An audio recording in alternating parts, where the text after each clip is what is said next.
Namaste and good morning, everyone. Let's do some prayers.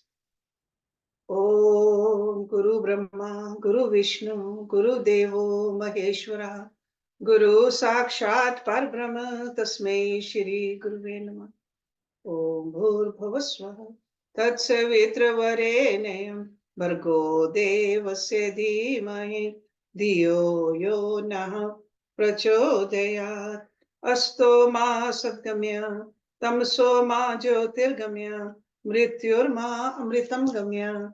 Om Sehna Vavatu, Sehna Bhunatu, Saviryam Karvavai, Tejasvi Navadhitamastu, Ma Vidvishavai.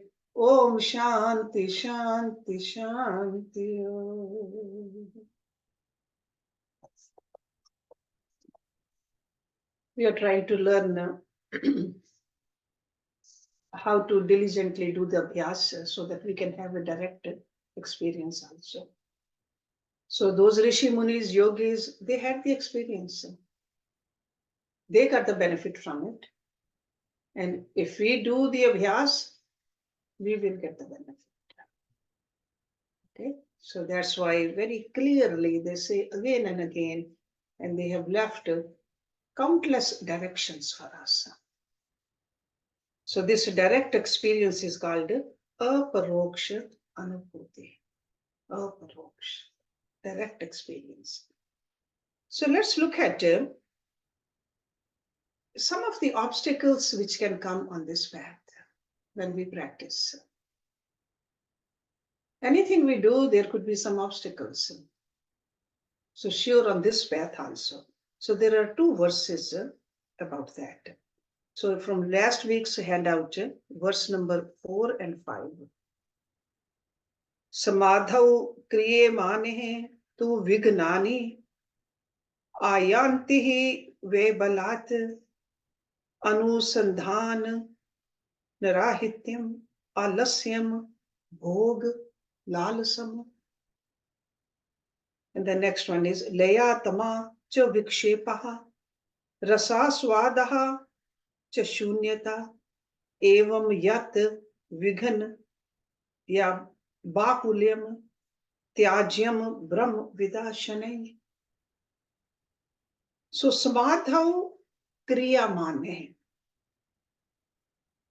while practicing samadhi. Tu means and, vignani, obstacles. Ayantihi, appear. Ve means indeed, balat, forceful. Anusandhan rahityam, lack of inquiry. Alasyam, laziness or inertia. Bhog lalasam, desire for bhog, enjoyment. Laya, sleep. Tamaha, dullness. Cha means and, vikshepaha, agitation or distraction. Rasa swadaha, enjoying the joyful state. Cha means also shunyata, blankness. Evo means such, yat means which, vighan bahulyam, multiple obstacles. Tyajyam, get rid of. Brahmvida, by the seeker of truth. Shanai, slowly. When a seeker is practicing samadhi, unavoidably, there will be obstacles. And then he's naming those obstacles. So namely, lack of consistency, inertia, desire for enjoyment, sleep, dullness, agitations, enjoying the joyful state, blankness, etc. A seeker after Brahma should reject and slowly get rid of the unavoidable obstacles. So that means they seem like they are unavoidable, but we should keep on practicing and get rid of the obstacles. So in these two verses, we see the enumeration of the obstacles that come while practicing meditation. In the scriptures, volumes have been written on the obstacles. Rishi Patanjali also in Yoga Darshan mentioned the obstacles. When a person tries to avoid these obstacles externally, several other obstacles they crop up internally. So there are external obstacles, there are internal obstacles. Let's look at each one of them, because in these two verses we see altogether 8 obstacles he's mentioning. Okay. So the first one, he says absence of a constant thinking or spirit of inquiry. When we study the scriptures, we get inspired, we are enthusiastic, but this enthusiasm can go away also. That is obstacle. Initially, you are very enthusiastic. After that, you get bored with it. That's an obstacle. So absence of constant inquiry. Then comes idleness. Because of this first obstacle, a seeker will postpone the spiritual practices. When you don't do the swadhyay, then you will stop practicing also. They are connected. Laziness will seep in. And from there comes number 3, the desire for sensual pleasures. What are going to do with your time and energy? Interest in the sense objects will become intense. Instead of picking up the scripture and studying it, you might turn the TV on, go to a concert, gossip. It could be any one of those things. There are many, many of those. And all those interests, the worldly interest, the sensuous interest, will tend to forget the God. That's what will happen. So there's like an excessive indulgence in the sense pleasure will make us forget our goal. To avoid this, the seeker should educate the mind and help it remember the aim, which is nothing but God. Then the next one, he says, sleep. You could be sitting in a meditation. Automatically, your mind will like to sleep. It would like to doze off. That's why we have to be very careful about it. Back straight, total alertness. Time of practicing this meditation also is very important. That's why the gurus say that don't meditate with a full stomach. You will definitely doze off. So sleep is a big obstacle. Dullness or tamsikta. While reading the scriptures, the mind gradually becomes dull. And with a dull mind, you cannot understand or grasp the correct import of the subtle ideas which we are receiving from the scriptures. Dull mind cannot accept that. Mind gets confused because of that also. We need a sharpness of the mind. We need the subtlety of the mind. Next one is ras swad. While meditating the mind, it will start enjoying extreme happiness. Mind becomes bogged with this kind of a happiness too, and it refuses to move upward. Because mind is imagining the result of his sitting. This joy is a product of an activity. It is dependent on an external agent. And mind comes to depend on this kind of a joy.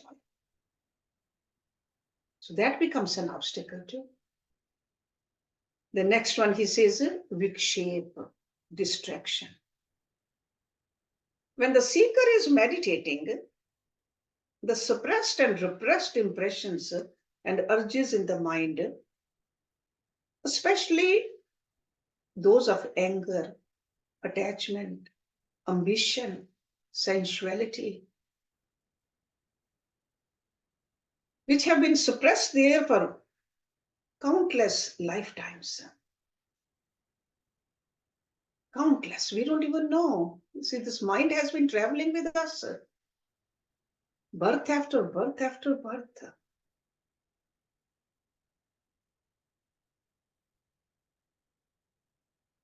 In the form of the vasanas. Sometimes they just erupt and we get distracted. That's what's called vikshepa.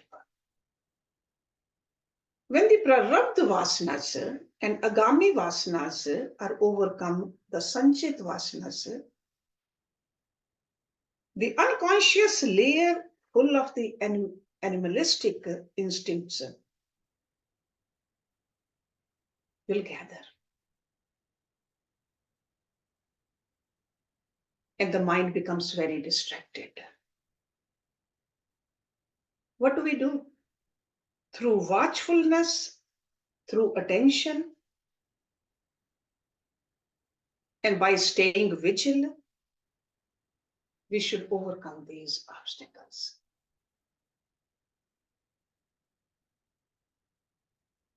In the scriptures, we read about that how the trouble was given. In the Puranic stories especially, the disturbance caused by Rambha, Menaka, Urvashi, Tilotma, all those, how they created the obstacles for those great rishis also. Got to remember that. Got to learn from those stories. We got to stay on this pure path. Do not slip back. Then the last obstacle he talks about is shunyata, blankness. This is the experience of void. This is the lack of positive experience of the reality or truth. The Buddhists stopped their spirituality at this stage. That's why they called this state as nirvana.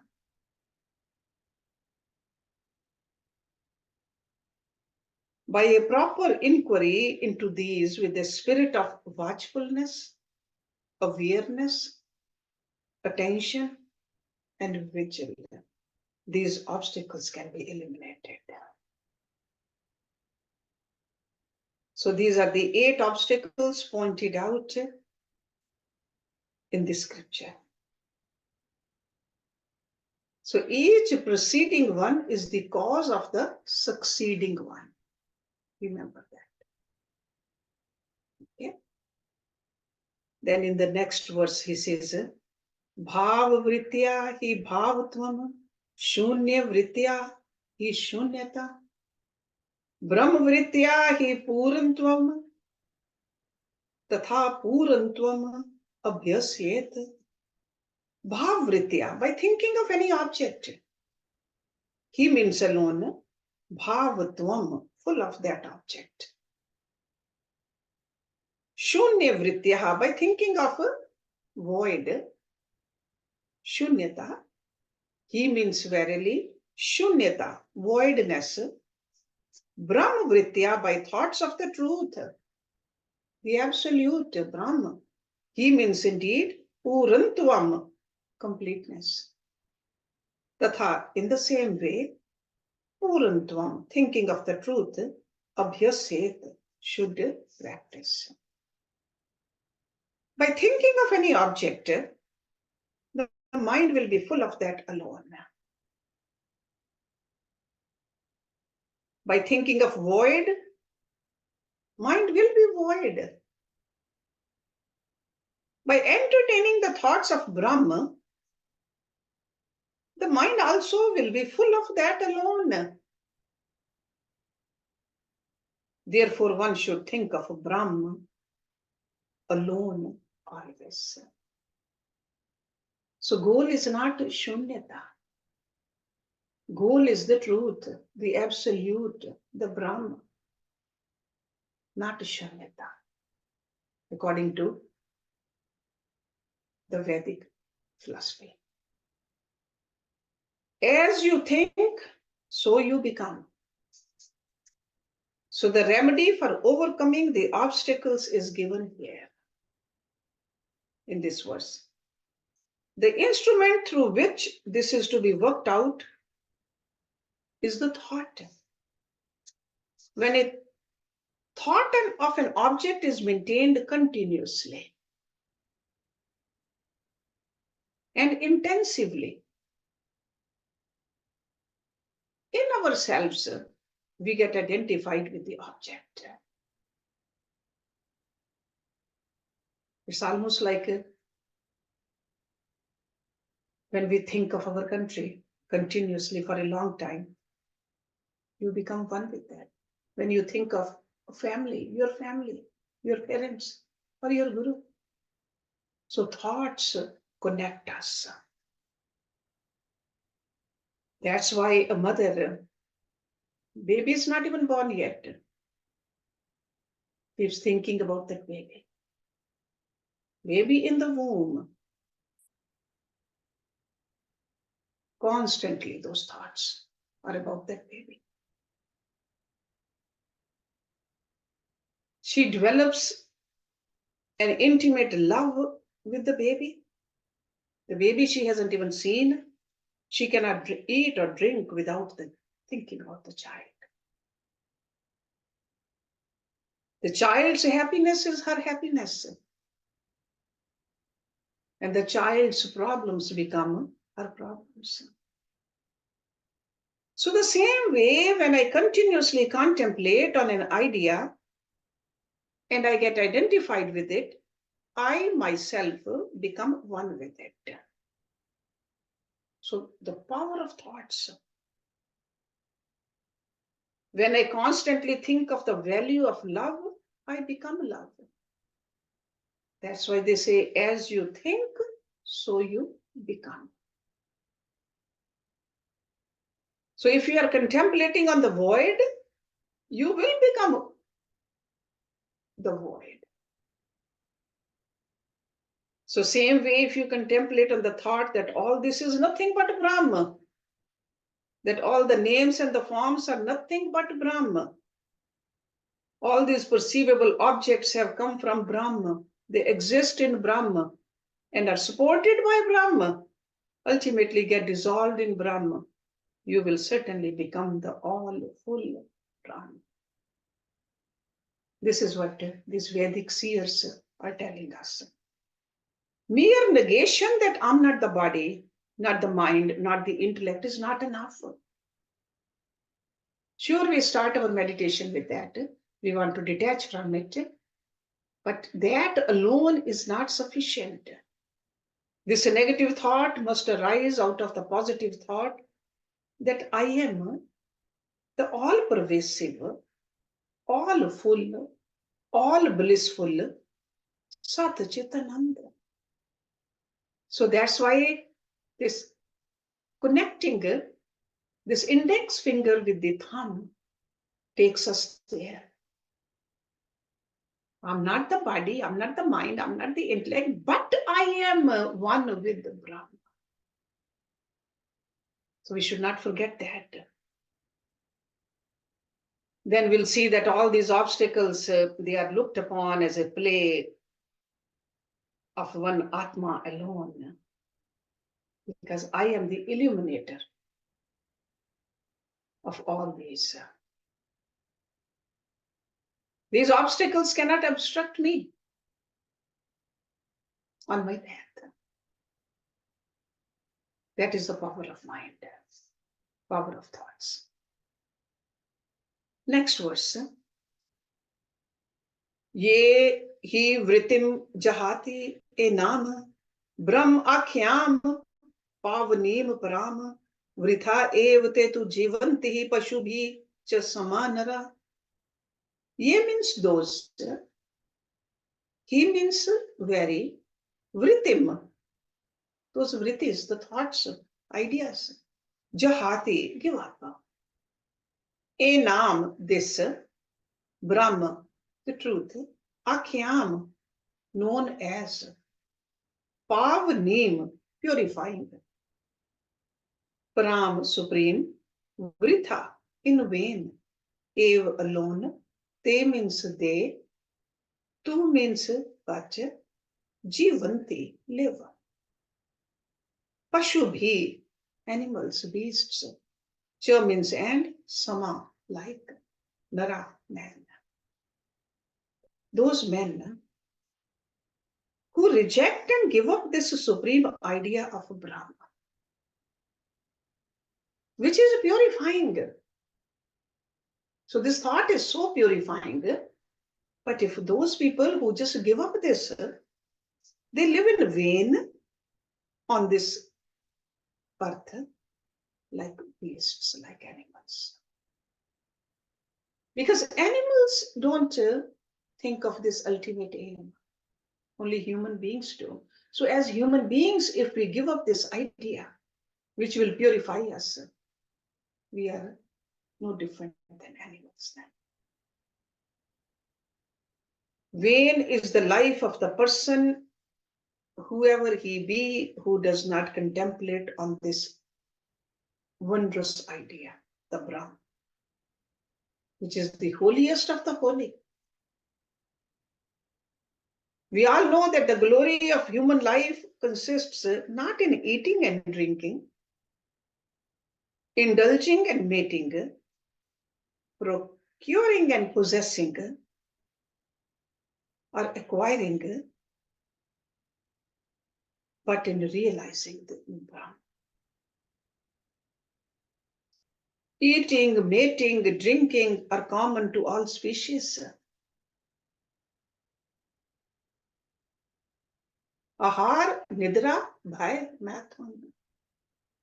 All the animals do that. So greatness does not consist in merely doing these.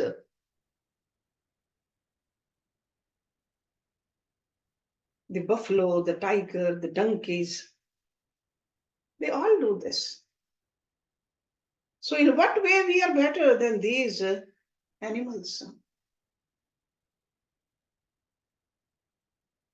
We got to understand why we are in a human body. We should not waste all our powers, faculties, abilities in earning, spending, acquiring, and indulging. Because that's not how we gain the true object of life. Some people say that, oh, we are serving others. That's why we are great. If that be the case, how does a cow serve us? We use cow's dung also as manure. We use the milk also as food. We use their skin after they die also for shoes. We use the bones also. People even use their meat also.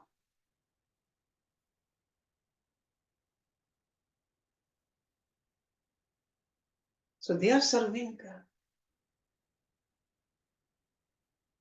The human equipment is given to us only to evolve to divine level. I'm not saying that we should not serve, but only serving, thinking that serving is only our goal.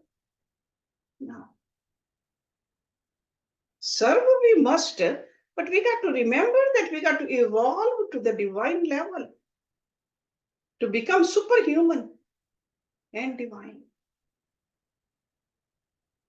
If instead of utilizing it to achieve this goal, we wallow in the gutters of sensuality, eating, mating, and indulging, we are wasting our life according to these wishes. When a human being fails to make use of his equipment to realize the divine, he becomes worse than the animal, they say.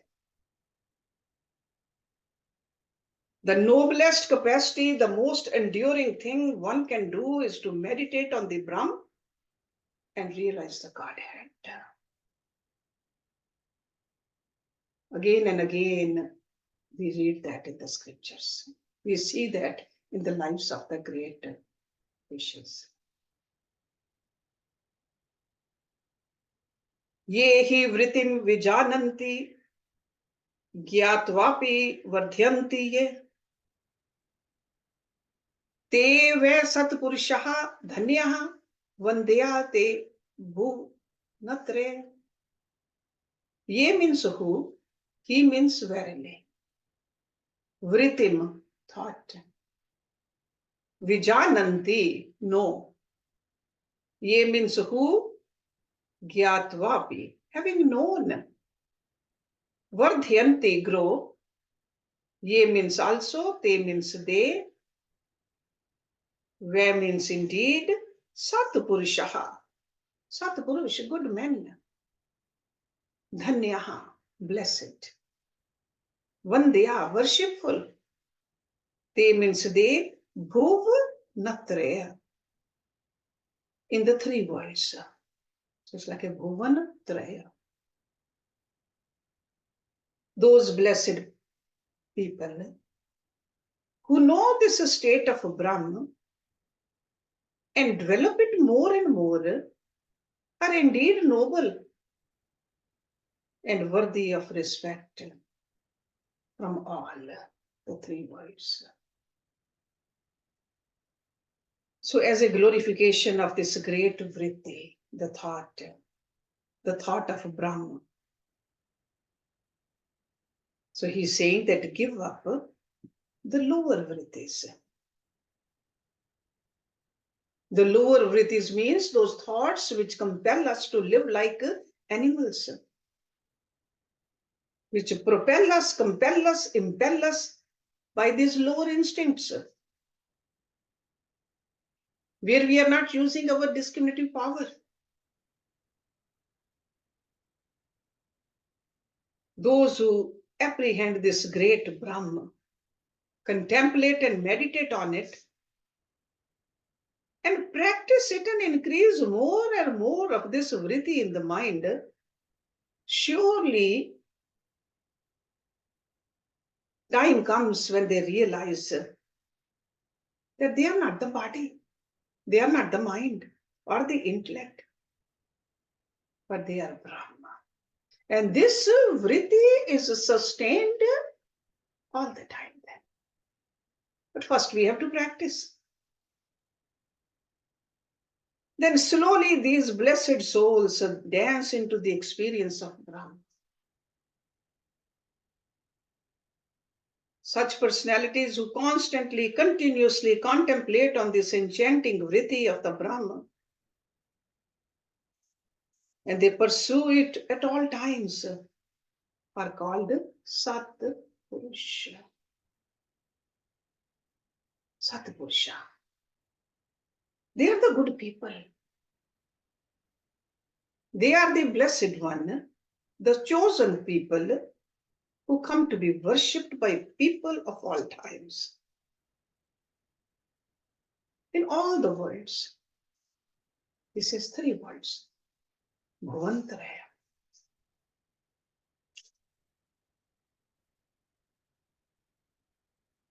येषां वृत्ति समावृद्धा परिपक्वा च sapna te ve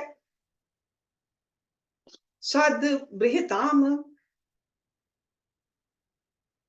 praptaha na itre shabadvadina.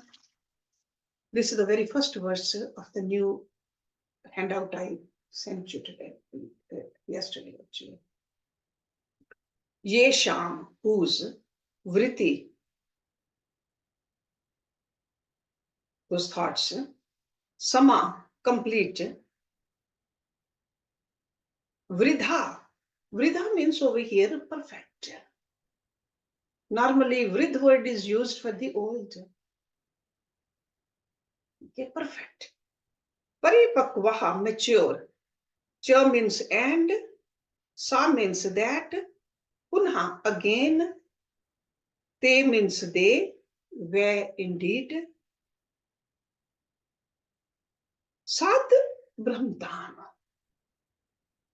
the state of truth.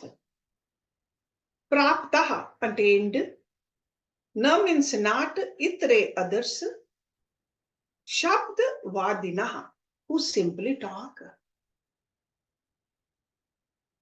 Those whose knowledge is complete in this.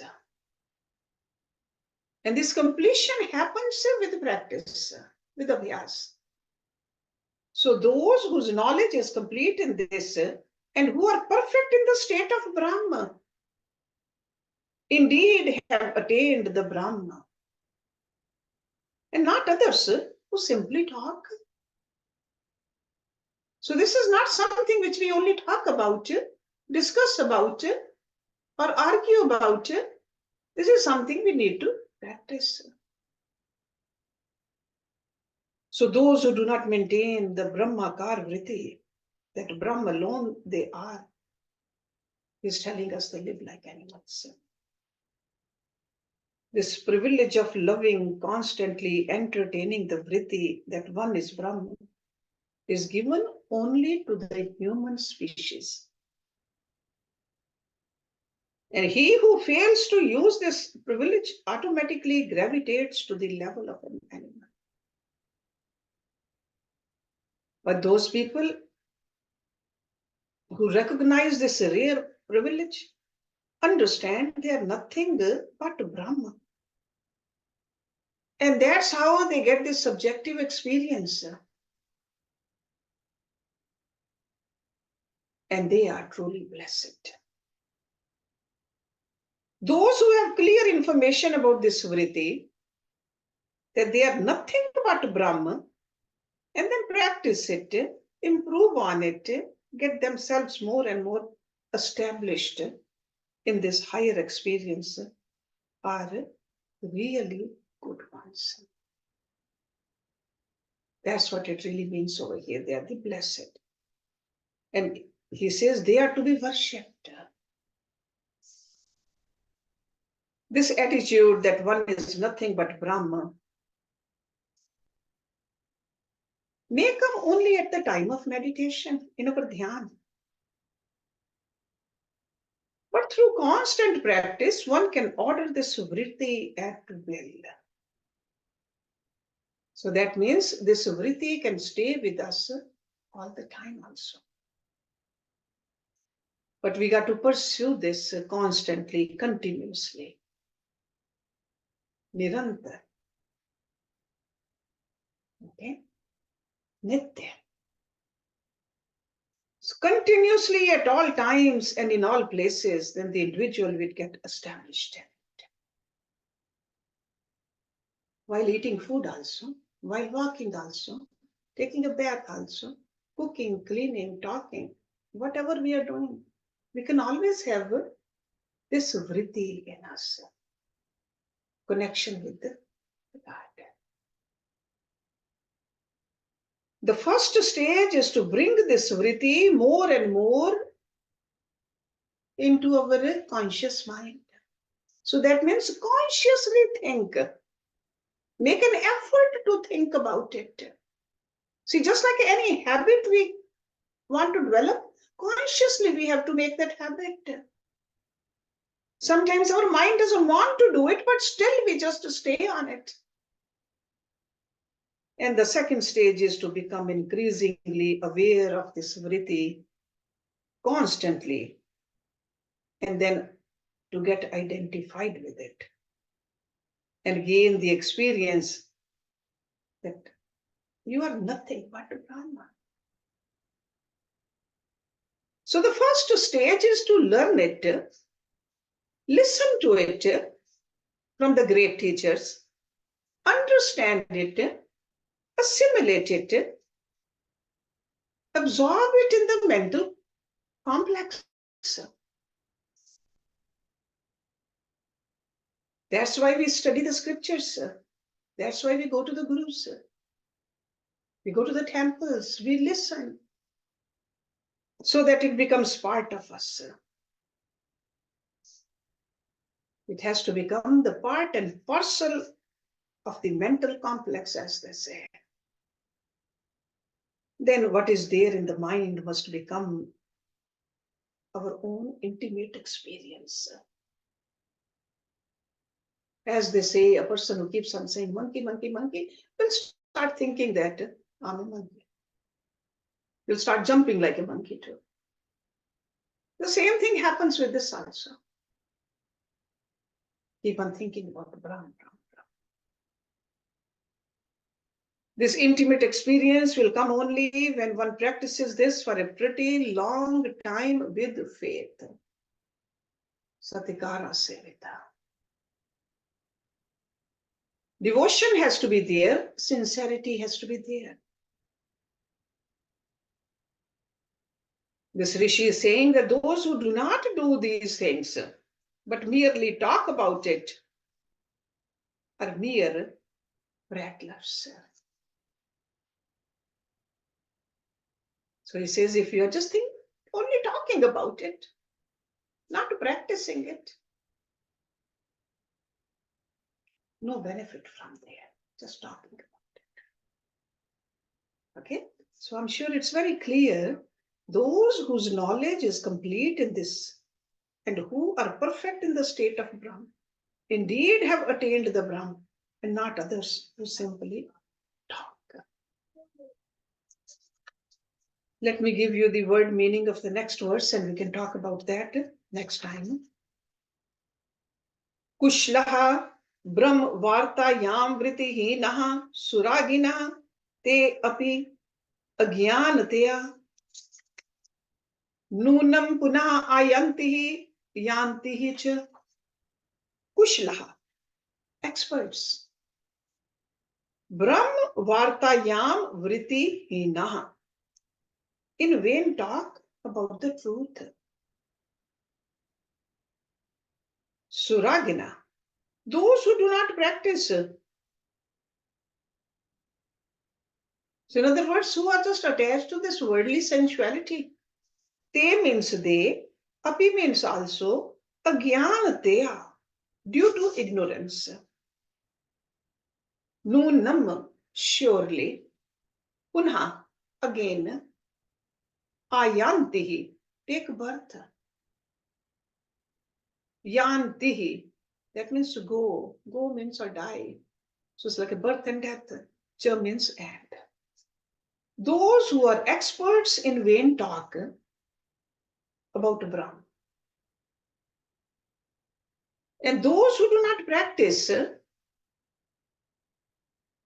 are indeed ignorant, and they are born to die again and again. Okay, so it's not just the talkers, See, some people, they just don't practice, but they know how to speak.